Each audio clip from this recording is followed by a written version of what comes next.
dispatches tonight how MI5 may have influenced, if not decided, the outcome of the most important industrial dispute of recent years.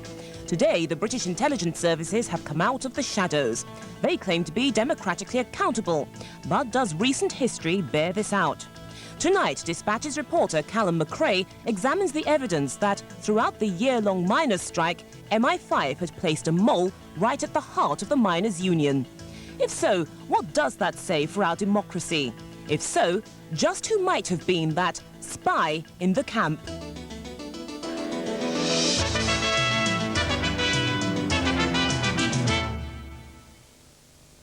The allegation that the service investigated organisations which were not in themselves subversive is quite untrue.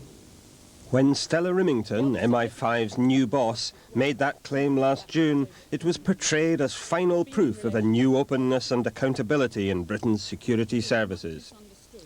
But it was a statement which was at best disingenuous, because Stella Rimington knows exactly how the British intelligence community works. Indeed, she played a key role in one of the most intense domestic spying operations this country has ever known.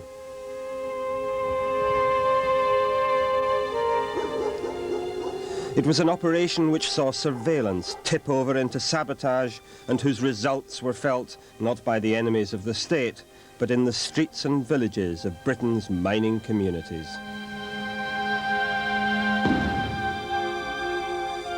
Today, those communities have been decimated, and the demolition crews are doing their utmost to remove any evidence of their existence. But it was not always thus.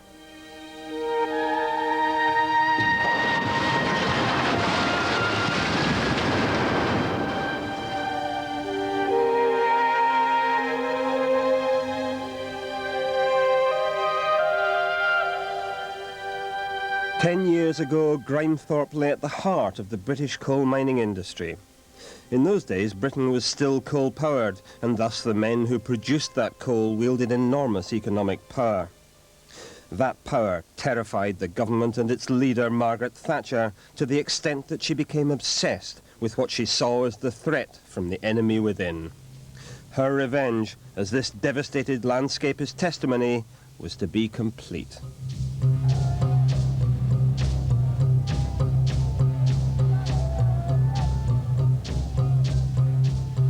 For 1 year, Britain was torn apart by the most bitter industrial dispute since the general strike of 1926.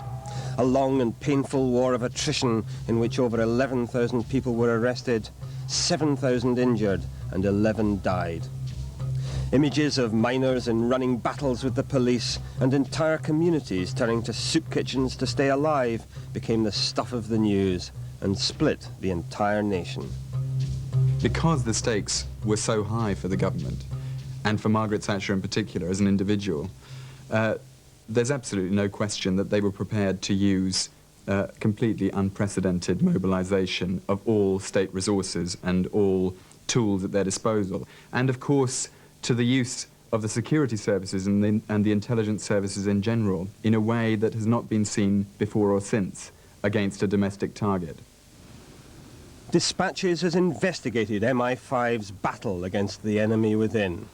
The dirty tricks, the broken rules, and in particular the allegation that they attempted and eventually succeeded in placing an agent within the highest ranks of the NUM. This man is called Harry Newton, and in the early 80s he was a prominent and well-respected CND activist. Originally from Yorkshire, he was also a personal friend of the miners' leader Arthur Scargill. But Harry Newton, it seems, had a secret, because he has since been named by former MI5 officer Cathy Massiter as a spy. A spy answerable to MI5 and working for its anti-subversion department, F Branch. It was the bit of MI5 that dealt with subversion, everything from CND, Liberty, Communist Party, everything like that. And through the 70s was very active, right through into the 80s. And Stella Rimington was running it at the time that we're talking about. By the end of 1982, as the miners' strike became inevitable, Mrs. Rimington and F Branch's trade union anti-subversion section, F2, began to lay plans to place an agent in the union.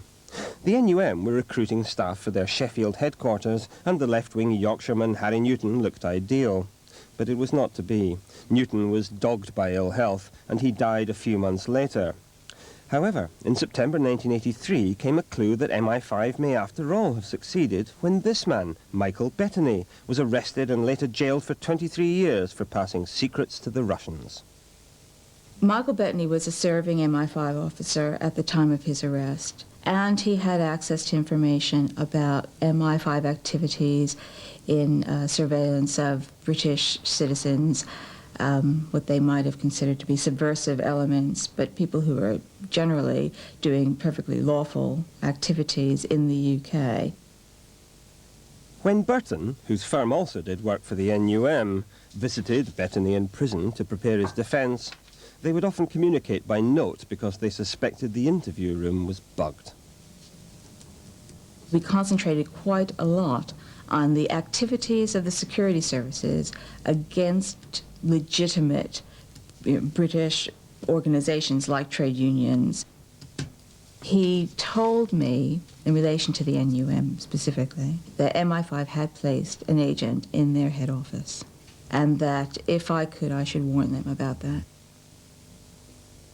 There would be a series of meetings arranged with someone who was their handler. They would meet well away from NUM headquarters. They would, quite probably, the person who was providing information wouldn't know the real identity of the person they were meeting. They probably wouldn't know how the information was to be used. They may have a vague idea, but they wouldn't know the full picture. They would just know the small part of the jigsaw, and only the very senior people know the whole thing.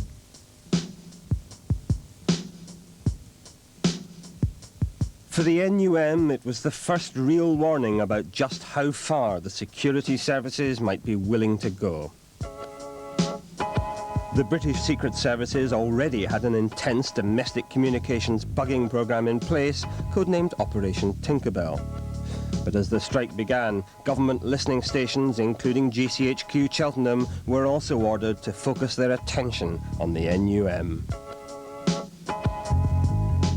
This man is a telecommunications expert with close intelligence associations. His identity is concealed to protect both him and his sources. People were shadowed going to meetings. Their phones were tapped. MPs' telephones were tapped. Everyone who was talking was targeted, even if they were on the government side. The Americans believed the strike was about to bring down the Thatcher government. At one stage, they offered to give advice on how to dethrone the leaders of the strike. The targeting was getting out of hand. It was beginning to stink.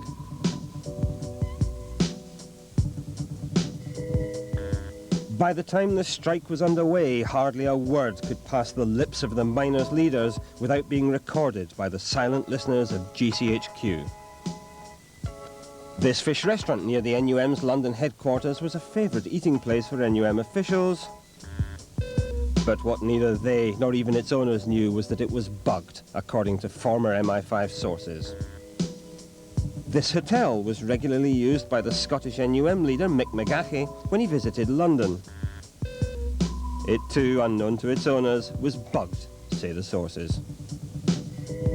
Telephones in the NUM's headquarters, in local offices and even in the homes of NUM officials were all bugged too, say the sources.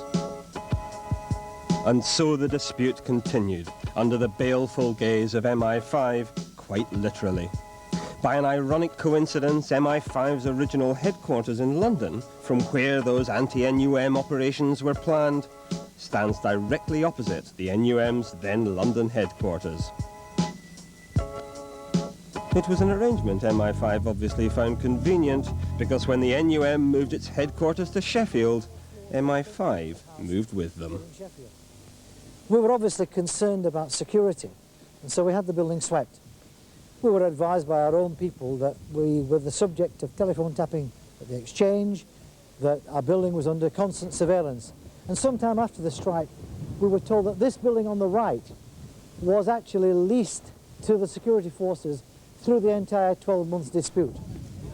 The NUM's industrial relations officer at that time was Mick Clapham, now an MP.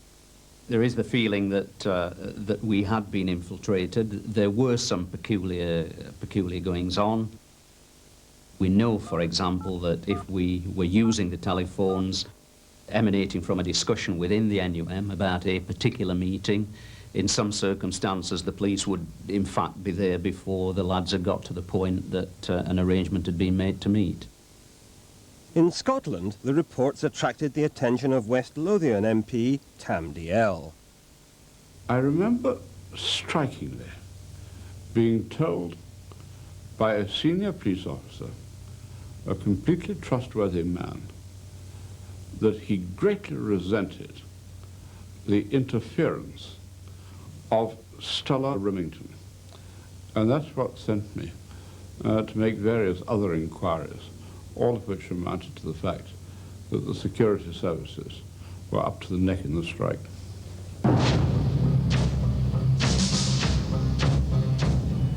Around the country, the rumours of agents provocateurs on picket line and acts of sabotage grew.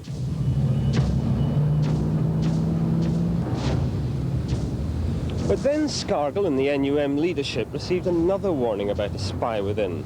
This time it came from the rather unlikely source of the French trade union, the CGT. The message came through the then leader of the miners within the CGT, Augustin Dufresne. Dufresne is now dead, but the man who passed on the message was another CGT miners leader, Alain Simon. Dufresne said this to me. He have obtained some information that somebody inside NUM is a spy. Maybe he have obtained this, maybe in the contact he have official with the Soviet embassy, maybe, I don't know. But certainly he believed from some source that there was a spy. Yes. And he asked you to tell Arthur? Yes. And I think it's true. The intention to undermine democracy is what subversion means to us. It does not include political dissent. But politics, of course, was at the heart of the battle with the miners. And Stella Remington and her trade union counter-subversion department were answerable to politicians. F2 itself would have formed part of discussions that were happening at a higher level in government. It would be very unusual for something like this to be going on and the Prime Minister to know absolutely nothing about it. But if there was a spy in the union, who was it? The three men most intimately involved in the day-to-day running of the union were Arthur Scargill, Peter Heathfield, and this man, the then Chief Executive Officer, Roger Windsor. Roger Windsor had been recruited to the union in 1983 as finance officer and quickly rose to become chief executive. And as the strike got underway, his administrative skills seemed invaluable. Arthur and myself were touring the country and were in the offices very rarely. So Windsor was responsible for ensuring the administration ran smoothly. He was a competent guy, very plausible, and the affairs seemed to run pretty well. Windsor's financial skills were to become essential when the government unleashed its latest weapon, sequestration, the effective seizure of the union's assets. In order to protect their funds, the NUM executive decided on Windsor's advice to transfer the union's capital abroad. We were assured that this would confuse the authorities. The effect was, of course, that the authorities apparently knew all along what was taking place, and it was almost as if they had a crystal ball or someone gazing at the very operation. What you're saying there is that you suspected that somebody was telling them what was happening? I didn't suspect, I knew. And when the union was also put into receivership, it made normal day-to-day administration virtually impossible. Receivership means that a court-appointed receiver becomes the union, and so the real union becomes a sort of outlaw. They were having to pay bills out of paper bags. They were having to operate entirely in cash. They were having to have meetings in a semi-clandestine manner. Even so, by the end of October 1984, the future of the strike, indeed the political future of Britain, hung in the balance. For 6 months, 150,000 miners had defied the government, the coal board, the police and the press. But the pit deputies union NACODs had voted to join the strike, and it has only since emerged available coal stocks were dangerously low. As senior Conservative ministers in that period have since admitted, the miners came very close to winning. The balance of power, if you want, had moved dramatically, decisively towards the NUM. And during our meetings at ACAS, it became rapidly apparent that the terms which we set for a settlement would have to be accepted both by the National Coal Board and the government. Indeed, the government had secretly turned to the Libyan regime of Colonel Gaddafi to bail them out with supplies of oil. That this was not 6 months after the shooting of WPC Yvonne Fletcher outside the Libyan embassy in London appears not to have concerned Margaret Thatcher. If we suggested that we went to the trade union movement in any of these countries, then of course we were immediately frowned upon. Frowned upon is hardly the word. As the strike entered its most critical phase, as NACODs had been about to join, and just days before the sequestrators moved in on the union, the Sunday Times ran a spectacular scoop. A top NUM official, Roger Windsor, had secretly travelled to Tripoli to enlist the support of the Libyan regime of Colonel Gaddafi. In extraordinary detail, it described how the trip was set up and executed. It described a meeting in a room in the Paris headquarters of the communist trade union, the CGT, at which the trip had been planned. It detailed the main players.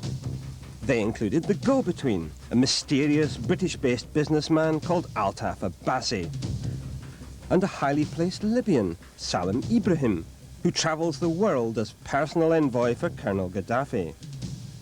The article was also able to list flight times, hotel rooms, and even telephone numbers Ibrahim had phoned from his hotel. And then, that same day, this remarkable piece of Libyan TV footage showing Windsor embracing Gaddafi was shown on British television. The effect on public opinion was devastating. It caused substantial damage. People who'd been supporting in cash terms were now reluctant to give money. So in political terms, the damage had been done. So what was Windsor playing at? Scargill and Heathfield insist he went there not to meet Gaddafi, but to meet Libyan trade unionists and to appeal for an end to oil exports to the UK. Windsor himself says he had one task, assigned to him by Scargill, and that was to meet Gaddafi and ask for money. He also claims he had no idea the meeting was to be broadcast. But Gaddafi's envoy, Salim Ibrahim, who was with Windsor in Tripoli, has told us that there had been no plan to meet the Libyan leader. And as for the film, he says Windsor, against Libyan advice, insisted on it being broadcast. And Altaf Abbasi, who still endorses important aspects of Windsor's story, told us in a conversation he knew was being recorded that while in Libya, Windsor had said, I would like to be seen that I am here and that I was not ashamed to be here. And Abbasi went on to say, Libyan authorities were keen to keep it quiet, but it was his request that it was broadcasted. Whatever Windsor's role, some observers, including Guardian Labour correspondent Seamus Milne, whose book on MI5 and the miners is published today, were convinced that elements of the press coverage bore the unmistakable fingerprints of the secret services. Some of the material quite clearly came from intelligence sources. The details were just too many, too great, to have been collected by normal journalistic methods. But whatever the extent of MI5 involvement in the Libyan debacle, this incident marked the first of a succession of inexplicable blunders by the previously highly regarded Windsor. He'd got an obsession, I thought, with black propaganda. He was always talking of great schemes that would transform situations and advocating certain courses of action that I thought were particularly dangerous, nonsensical. In particular, there were two incidents in which Windsor appears to have forged letters which caused major disruption. The most serious concerned a letter purporting to be from David Prendergast, one of the men who formed the breakaway union, the UDM, which appeared to link him with a right-wing attempt to organise a breakaway TUC. Jimmy Hood MP, then a miners' leader, unaware it was a fake prepared by his own chief executive, released it to the press. The union was sued. It damaged the union financially because the case cost something well over £200,000. I honestly don't know what the motives were and why he did it. But I know it just falls into this pattern now of all the evidence that's come out since that there was a sinister element to all the activities that this man was involved in. Then, just 2 years ago in Parliament, Tam DL MP named 2 people he believed were intelligence operatives. About the involvement of Mrs. Stella Remington and Mr. Roger Windsor of the National Union of Mine Workers. That's right. I don't make statements in the House of Commons under privilege after 32.5 years as a Member of Parliament, unless I'm persuaded that the sources that I had are telling the truth. So you do not feel that there is any reason at all for withdrawing your claim in Parliament that the intelligence services put a spy into the NUM and that that spy was Roger Windsor? Well, I haven't withdrawn anything that I've said in the House of Commons. Since then, a highly placed source in Whitehall has provided us with additional information suggesting that MI5 had an agent in the NUM. Through an intermediary, we have been able to put a series of questions to that source. The answers are brief and explicit in every sense of the word.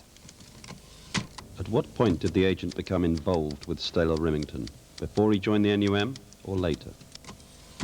Before. How formal was his involvement? Was it through a third party? Was he aware of it? Yes, he was aware. What services did he perform for Mrs. Remington and MI5?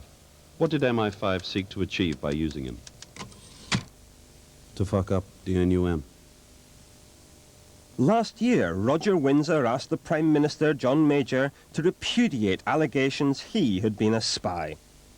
Major's office replied, in what many have seen as a carefully worded response, You were not employed in any capacity by any part of the government. Windsor himself, who now lives in Bordeaux in France and works as an estate agent, denies the allegation absolutely. So who's telling the truth? Dispatches has investigated the curious case of the former chief executive of the NUM.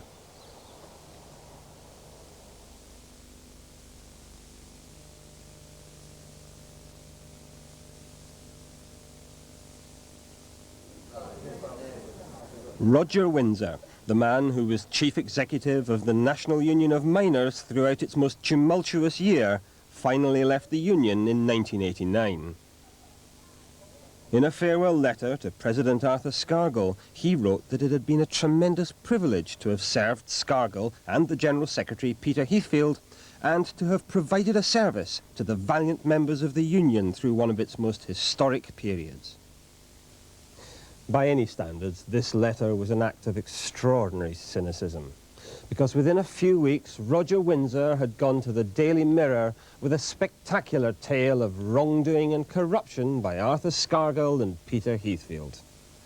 But it was a story which was, in almost every respect, completely wrong.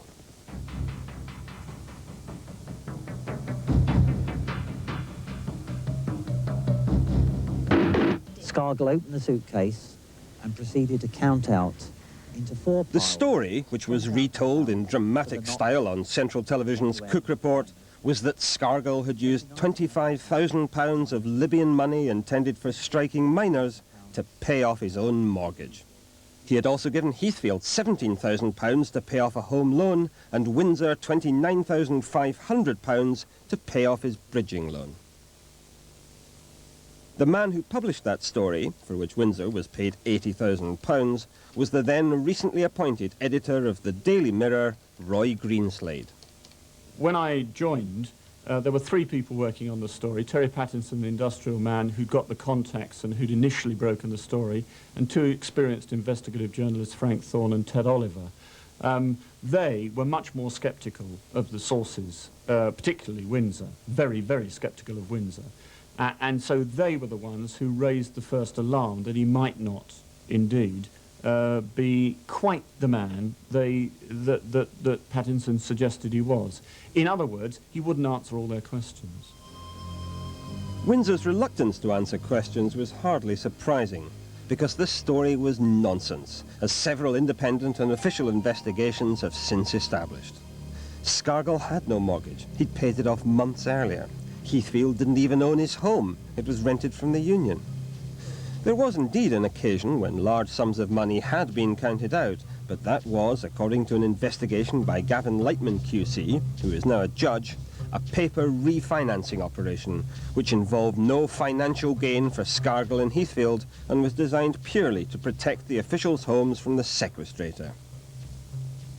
The one person who did gain was Windsor, who was supposed to pay back the $29,500 he was given, but has not done so. But now Dispatches has obtained a series of receipts and authenticated bank statements which suggest there was a lot more to Windsor's role in this story than an untruth about a mortgage. Indeed, they suggest that the entire basis of the story told by Windsor and the fixer Abbasi is false. Windsor and Abbasi say that on 3 separate occasions money was brought into Britain in cash-filled suitcases. For 10 days it was stashed in biscuit tins in Windsor's kitchen, and then, on the 4th of December, Windsor took it into Scargill's office, where Scargill divided it up to pay off the loans. But from the documents we can piece together a very different story. In the middle of November, Altaf Abbasi collected a cheque for $200,000 from the Libyan embassy in Frankfurt. And as this statement reveals, on the 26th of November, $198,000 of that was paid through a bank in Guernsey into his personal account in Lloyds Bank International in Geneva. And on the 29th of November, he wrote and asked that it be transferred to his own dollar account in Doncaster. By the 4th it had arrived and been changed to £163,000 sterling. And on the same day, as this pay-in slip shows, it was deposited in a sterling account.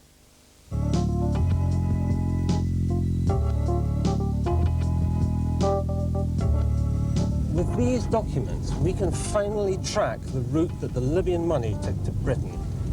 They're interesting, firstly because they show that Mr. Abbasi's story is entirely inconsistent. This money did not come in cash through airports. But more importantly, we can track the timings, and that calls into question Mr. Windsor's story. Because when he says the money was sitting in biscuit tins in his kitchen, it was in fact in a bank in Geneva. And when he says that it was being counted out by Arthur Scargill in the office in Sheffield, it was in fact in a bank account in Doncaster. So how do we explain these inconsistencies?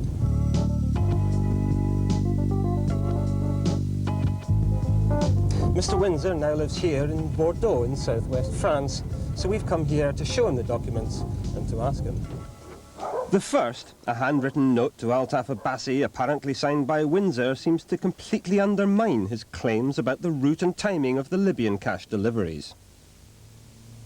I don't recognise that, and that is not my writing. To Mr. Abbasi, please transfer the sum of 190 in sterling to Sheffield and pay cash. I don't recognise that document at all. I cannot help you. I don't know where that came from. It's something I've never seen. Where did this come from, Mr. Abbasi? It came from Libya. From Libya? It's the first time I've seen these documents, but it doesn't concern me at all. I can only tell you what happened. But if that document is virtually impossible to reconcile with Windsor's story, what of these 2 receipts? The curious Tintin reference, incidentally, turns out to be the nickname of a French trade unionist. I was asked on 3 occasions to make a visit to meet Mr. Abbasi, which I did. On 3 occasions, I picked up a sum of around... in fact, I don't know if you've got them, but I gave Mr. Abbasi receipts for them at the time. He asked me to sign a piece of paper. I have here 2 receipts. Abbasi for Tintin. One for £50,000. Oh, no. And one for... Oh, no. No, I never signed... Never. Abbasi for Tintin? No.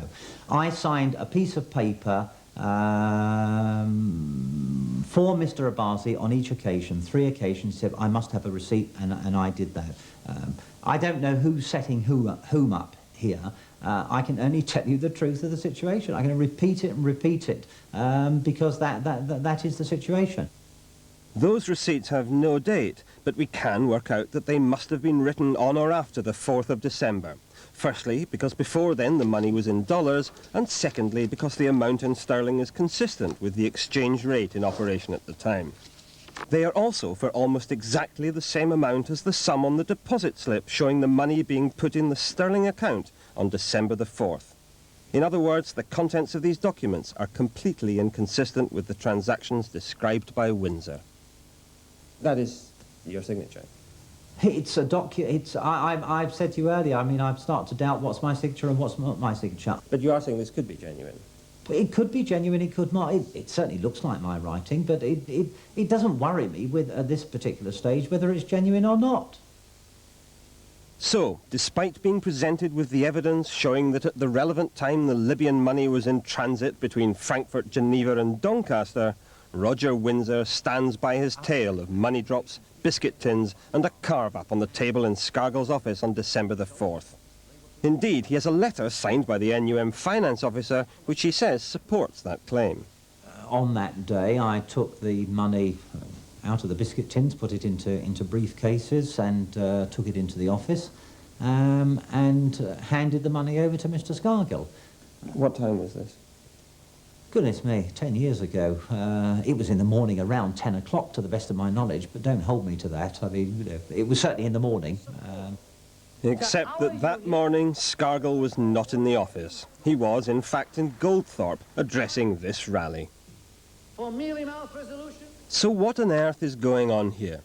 No one disagrees that there was an occasion when a large sum of money was counted out, though it was not designed to pay off Scargill and Heathfield's non-existent personal loans. The question is, when did it happen and what money was used? With the aid of a further series of receipts and documents, some of which have only recently emerged, we have established that the refinancing operation, the counting out of the money, would have happened on or around the 29th of October, 5 weeks earlier. In fact, the records of the main secret fund in operation at the time do record that £100,000 was brought in by Windsor in late October. Thus, from the evidence, it seems clear that there was not one, but 2 sums of money, and that raises interesting questions. Firstly, where did the money that Windsor appears to have brought in on and around the 29th of October come from? And secondly, what happened to the real Libyan money after the 4th of December? 2 sets of accountants, the Inland Revenue, the Fraud Squad, the Trade Union Certification Officer, and even the Libyan authorities appear to be satisfied it never got to Scargill, Heathfield and the miners. You have to look at what was going on at the time to try and make sense of why, conceivably, at the end of October 1984, someone might have advanced a parallel sum of money to what later came in from Libya at the beginning of December. October 1984, of course, was precisely the time that the government came closest to defeat. Public support for the miners was at its highest, and available coal stocks were perilously close to running out. As the then boss of the Central Electricity Generating Board, Sir Walter Marshall, recently admitted, he had made some alarming calculations. These predictions showed on paper that Scargill would win in the autumn, certainly before Christmas. Margaret Thatcher got very upset about that. She was worried. I felt she was wobbly. And she was actually inclined to bring in the troops, to move the coal. All my guys would have gone on strike immediately. So it is now clear just how desperate the government's situation was in those critical few weeks. If coal stocks ran out, there could only be one result. Thatcher's lifeline would have been cut, the government would have been defeated, and the strike would have been successful. In that situation, clearly, the government needed a devastating blow against the NUM. Clearly, the government needed something disastrous to happen to the NUM leadership. So can this be the explanation?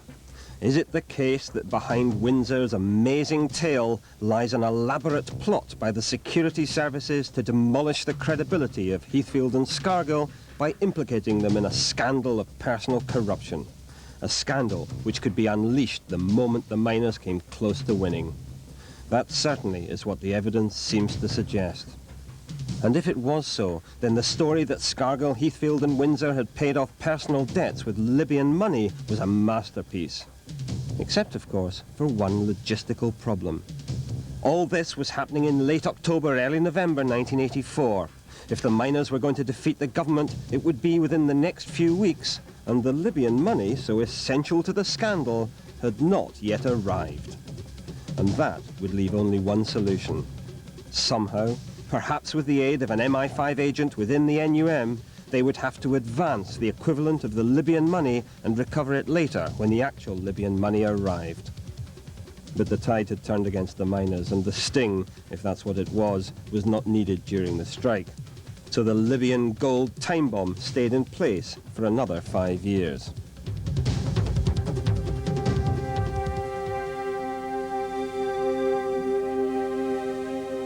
In the decade since the end of the strike, the government's war of attrition against the miners and the mining industry has continued. In villages like Grimethorpe, the demolition crews are still at work, and the locals are still coping with the enormity of the disaster to befall their community. This is not a ghost town, but only because there's nowhere for its people to go. But even 4 years ago, things were different. In 1990, when Thatcher was still Prime Minister, more than 3/4 of Britain's electricity supply was generated from British coal, and around 80% of that British coal was produced by miners who were members of the NUM. So the potential industrial grip on Britain's power supply was still there. The NUM was still potentially a very powerful force. But there was another factor as well, and that factor was Roger Windsor. By mid-July, his position at the NUM was becoming extremely difficult. He clearly needed to start a new life, and there was a way. Because whoever had planted the Libyan gold time bomb, and no matter why, it would make a good story, and it would not do the government any harm. On the 21st of July 1989, he wrote his letter of resignation to Arthur Scargill, and a few days later he went to the Daily Mirror. The editor who published that story, Roy Greenslade, now feels deeply uneasy about the whole affair. No one's brought out the truth in an independent way. It's never gone to court. And secondly, there has been this possibility that we were all the victims of an MI5 sting. From after the first day of publication, Maxwell called me and said, "Do you think that we could have been the victim of an MI5 plot?" And I said, "It's possible. Do you know that we have been?" He said, "I have information." He didn't know, and he didn't say he knew, but he'd obviously had a kind of premonition maybe, or a tip or a hint. And so it was constantly on our mind in that first week, even while the stories were going in. Could we possibly be, have been set up? I've followed the story ever since I was involved with it. And God, I wish I'd never been involved with it. And then there is one postscript, the fate of the £29,500 Windsor was given to pay off his bridging loan using what he claimed was Libyan money. For the last few years, the NUM and the International Miners Organisation have been pursuing him through the French courts to recover it. Windsor had claimed the loan documents were forged by Scargill, but 3 weeks ago the courts found that Windsor himself had signed the documents. They ordered him to pay back the money. With interest, the total could reach £100,000. They also ordered additional damages for what they called an abusive defence. Windsor has said he'll appeal. But that case, of course, is only part of the story. The other questions remain to be answered. It would not surprise me if there were a spy in the NUM headquarters. I can't imagine it being at a high level, but if it is at a high level, then I think you'll have to look higher than me. So if Roger Windsor had been working to a different agenda, how successfully would you say he'd done it? I think you'd done a bloody good job.